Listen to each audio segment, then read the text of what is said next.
Hey guys, how's it going? And welcome back. So, before we get too far into this, go check out a channel as well called Low End Lobster. The title of the video you're looking for on his channel is called Fender and Gretsch Caught Lying to You, Uncovering the Gretsch G2220 Deception-LEL Investigations video. That's what you want to look up, okay? He's exposed Fender and Gretsch for the simple fact that he bought the exact same bass as me. Okay, now, yeah, these are 2022 versions, but they've been making the same bass apparently for over a decade, and they've been screwing everybody for over a decade. In one major area, the pickups are not humbuckers, they are indeed single coils, and he proves it on his channel. Also, they're both bridge pickups. You would expect a bridge and a neck, and enough differences in the K ohms to justify neck and pickup. But what they did was bridge and bridge, which are basically identical. You'll never get two pickups to read exactly the same, but you'll get them close enough, and that's exactly what we're going to see here too. But the big thing here is to show you these are also low output pickups, which is very often found, of course, in single coils, right? So we got 5.48K on the bridge. Now on the neck position, we have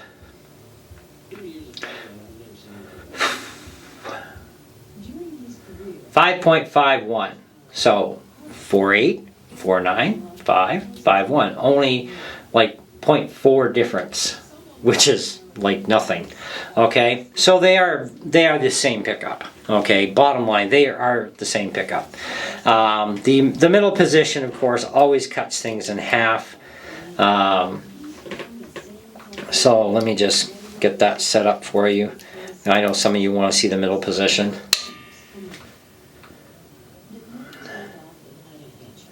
So 2.77374.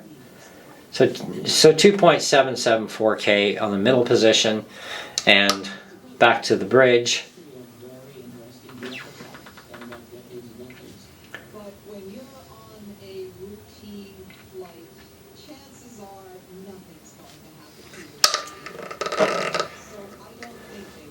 There's always a little plus and minus variable.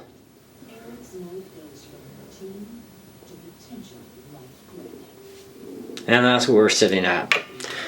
And whenever you're testing pickups too, use the shortest cable possible to create the least amount of resistance. Okay, the longer the wire, the more resistant it's going to be, and it throws your readings off a bit. So the shorter the cable, the better. Anyways, so that's where we're sitting at. We got low outputs. They're not as throaty as they should be. Humbuckers would be much deeper bass sounding. You know, even with having your bass mid in treble out the middle. Now, I've had other bass guitars before, as you guys know. I've had like an SG type of bass. I've had the Ibanez Geo, which was a nice one too. And then, of course, then there's also this one here. So we're going to roll it around here, and I'm going to turn on the amp. Now my bass, mid, and treble are all at 12 o'clock. My volume is on like 10 o'clock.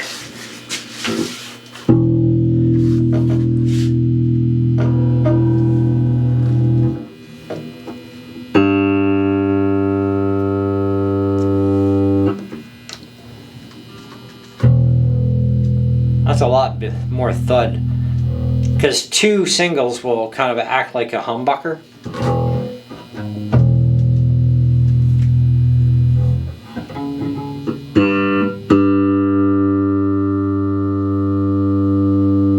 So you get more of a humbuckery tone there. Neck.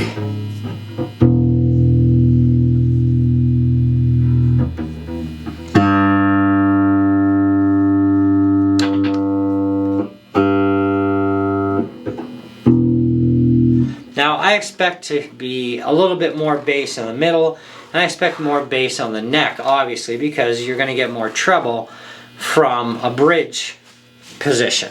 Okay, that's kind of normal.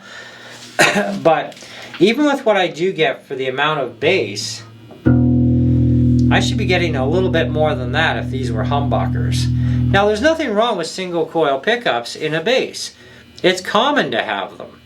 But when the company is saying, hey, we're going to sell you this bass for $300 US or $380 Canadian, we're going to throw some nice humbuckers in there for you. What do you think? Sure, we're in.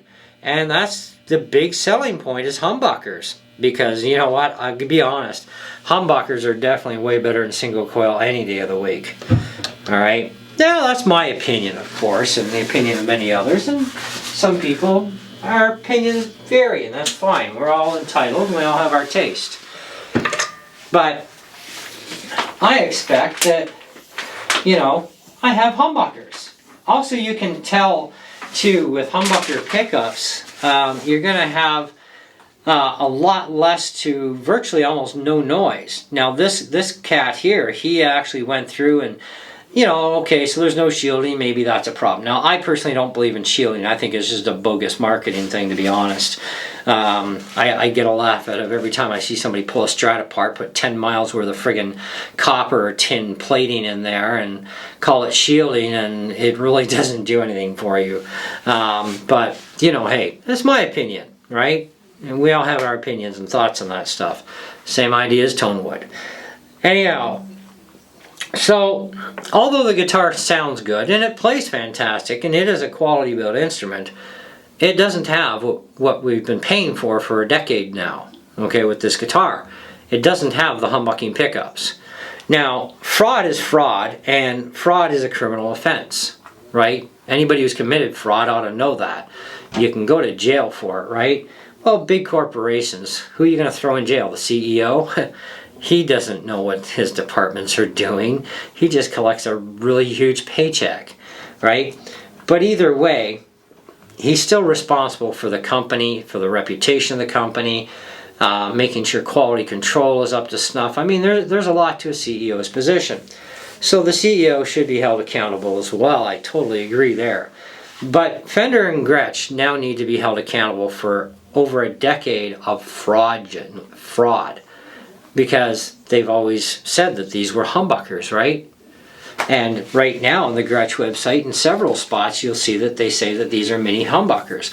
On their own YouTube channel, where I snipped the thumbnail from, which I edited, you know, I put the text in there. They say right down the bottom corner, mini dual humbuckers, right? Well, but they're not. We've seen proof of that already on our Low End Lobster channel there. We've seen him prove that these are not humbuckers. He's also talked to others that have also confirmed the same thing. They are not humbuckers. They are indeed single coil.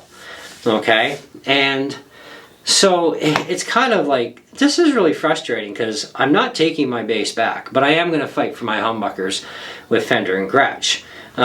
They owe them to me. I'm going to collect. I'm going to tell them, look, you've constituted an act of fraud in writing, and you can't backtrack now and say, oh, sorry, that was a typo. Well, I'm sorry, but you've been having the same typo for over 10 years of advertising? No. And, you know, no judge is going to look at them and you know, and because they do have a history of screwing customers in the past with pickups too, I'm sure there's enough documentation out there that they've been pretty crooked that they can be brought up on for that stuff as well. Now, it's not like anybody's going to get stuck going to jail, but they are definitely going to get stuck with some nasty repercussions of having to now come good for all those pickups in this guitar and any others they've frauded people out of. But you got to get enough people, too, that are going to be on side with pushing the company and saying, look, these are not humbuckers. Here's the proof. I want my friggin' humbuckers, or whatever pickups they are, you know, type of thing, right? Because, you know, it's like, you know, they say if you vote, you have a say. If you don't vote, you have no say. Well, I'm not going to get into politics, but in this case, if you complain, you will get somewhere. And if more people join you, you will guaranteed get results for the good. If you sit there and you do nothing and you leave it up to one or two people, then yeah, likely nothing's going to get done, right? So you don't create change without making that change happen. and we need to make the change happen. I mean, look at it this way. Gibson's ripped us off for years with their headstock problems and tuning stability issues that they still continue to rip us off now these days. It's built-in maintenance. They knew the headstock would snap easy. It wasn't just a design thing, you know, it was designed to easily break so they could get maintenance, okay? The poor cutting of the nut is also a stability issue. It creates maintenance for technicians, creates money in their pockets, right? And if they screw up when they cut the slot, they got to get another nut from Gibson. Makes more money for Gibson, right? Because you're not always going to get it right the first time. I've not yet come across one Gibson guitar yet, okay, in all my life as a player that I've been around Gibson guitars where the nut slots were all cut properly. Even my own Gibson Les Paul, the E, A, and D are cut too shallow. Now, I haven't monkeyed with it because it's playing fine and I really don't want to mess with it, okay? And I can get around it, all right? One of these days, I might just dabble into it and even those slots out. However, until that day happens, every Epiphone I've ever owned or rented or borrowed, and I have one on loan right now while my Gibson is away getting fixed, never once have I come across any of them that have ever had a poorly cut nut slot. They've all been perfect. Okay?